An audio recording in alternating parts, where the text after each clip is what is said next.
3 years after Malika was born, Hasina became pregnant once more. When the time came, Omari called for the midwife. Shortly after the midwife arrived, Hasina gave birth. Omari, waiting outside, hurried to meet the midwife as she emerged. He asked eagerly, "Midwife, what is the baby's gender?" "It's a girl," the midwife replied. Omari's disappointment and frustration were evident.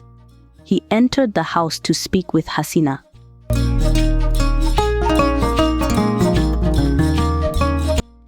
Many years ago, in the Iyo region within the village of Opi, there dwelt a prosperous farmer named Omari. Omari, the sole son of Jabari and his wife Gina, enjoyed great esteem in the village owing to his father's wealth and generosity. One day, Jabari and Gina summoned Omari. "Omari, you're our only son and the hope of our lineage. Your mother and I wish for you to choose a respected young lady from our village and settle down. We yearn to see our grandchildren before we depart this world. We're growing old," they urged. "Papa, may it not be so. Mama, you will witness your children's children," Omari replied firmly. "May it be so. When you're ready for marriage, bring us the lady you've chosen," they responded. Jabari and Gina were elated. Shortly thereafter, Omari introduced Hasina, a beautiful young woman, as his chosen bride. The village buzzed with excitement at the news.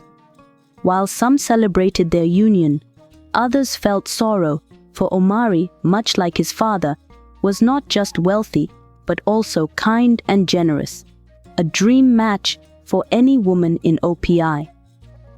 2 months later, Omari and Hasina wed in a lavish ceremony, thrilling the villagers. Their union was swiftly blessed with Hasina's pregnancy.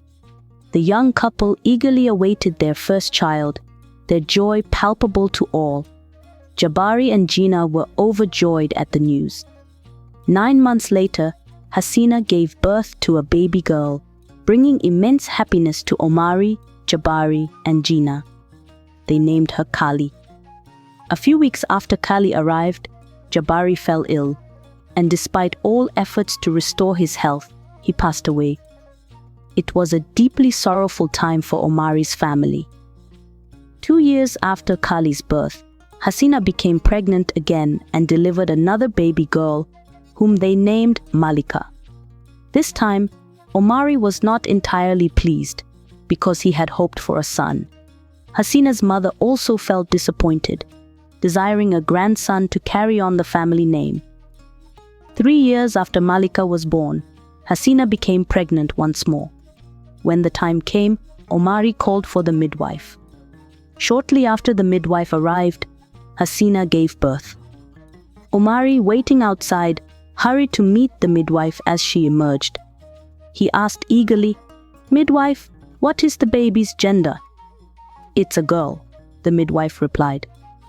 Omari's disappointment and frustration were evident. He entered the house to speak with Hasina. "Hasina, another girl? What am I to do with 3 girls?" he exclaimed. Hasina calmly responded, "Am I God? It is God who decides." Omari stormed off to his mother's house in anger. Finding her cooking, he greeted her with a strained, "Good evening, Mama." "Evening, my son," she replied, noticing his demeanor. "Why are you upset?" "Hasina has given birth to another girl," Omari grumbled. "A girl again?" Hasina's mother lamented. "What use is another girl to this family?" "Come, my son, sit and eat," Gina urged.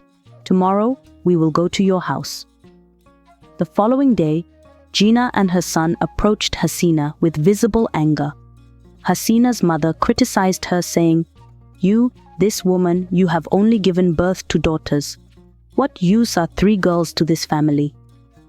Hasina responded, "Mama, I am not God who decides the gender of children. It's not my fault that I have 3 daughters." Gina accused her, saying, "You have disgraced this family. Your womb cannot bear a son." With that, she left. Hasina was deeply hurt and cried bitterly. Gina continued to mistreat Hasina, insulting her and her daughters every morning, belittling them. She accused Hasina of having devoured all her male children and claimed her daughters would never amount to anything. 5 years later, after Nima, Hasina's third daughter, was born, one day Gina called her son Omari and said, "My son, it's been 5 years since Nima was born, your third daughter. Hasina hasn't conceived again. You are my only son and heir. I have no one to carry on our family name after you. When you pass on, who will continue our legacy? Your daughters will marry into other families and take on their names, erasing ours." "God forbid," Omari exclaimed. Gina urged him, "You must take another wife who can give us a son." Omari liked the idea and told his mother, "Mama, find a beautiful and well-mannered lady for me to marry." Gina assured him, "That's easy, leave it to me." A few days later, Gina brought a lovely woman to Omari and said, "Son, this is the lady we talked about. Her name is Zuri." Omari warmly welcomed her inside. When In saw them, she was taken aback and astonished. Later that evening, In called her husband and said, "My husband, you've taken another wife without informing me. That's not fair." Omari retorted, "Inform you about what? Since you can't bear a son, I took another wife who can give me what you cannot." With those words, Omari walked away. Hasina wept and questioned God why she hadn't been blessed with a son. Months later, Zuri, the second wife, became pregnant, and Omari treated her like royalty, exempting her from household chores. In contrast, In was relegated to menial tasks in her own home, treated more like a servant than a wife. Despite this, Hasina remained undeterred. She drew strength for her children. Each night, In prayed with her children, spoke positively over their futures, and encouraged them not to be disheartened by their current circumstances, emphasizing that life has its phases, and this too shall pass. She reminded them they were destined to shine brightly, and assured her daughters that their gender was a blessing, not a curse. Kali, Hasina's eldest daughter, vowed, "Mommy, we won't let you down. We'll make you proud." In embraced her daughters, and they went to sleep. 9 months later, Zuri gave birth to a baby boy. Omari and his mother Ina were overjoyed. Omari felt complete and said to his mother, "Mom, I feel like a man now. My friends won't tease me anymore for not having a son." He raised his hands to the sky and added, "Thank you for silencing my enemies." The household celebrated with a feast, sharing food and drinks with their guests. Omari named his son Ekon. Ekon received abundant love and care from his parents. Zuri became the beloved wife of the family. Omari eagerly fulfilled her requests. One day, Zuri asked her husband, "Please, I want you to move In and her daughters to the small hut at the back. I don't want her to harm my son." Omari agreed and instructed In to relocate with her children. In remained composed, knowing she was in a silent battle. She and her children faced rejection and neglect from Omari. In prayed and wept, seeking God's guidance. Weeks later, In started a business selling akara to support herself and her children, determined to see them succeed in life. Years passed, and though the pain of rejection lingered, In's daughters thrived. Ad excelled in her studies. Nima became a skilled caterer, and Nima pursued fashion design, creating stunning outfits. In continued to pray for her children, encouraging them to aim high and pursue their dreams.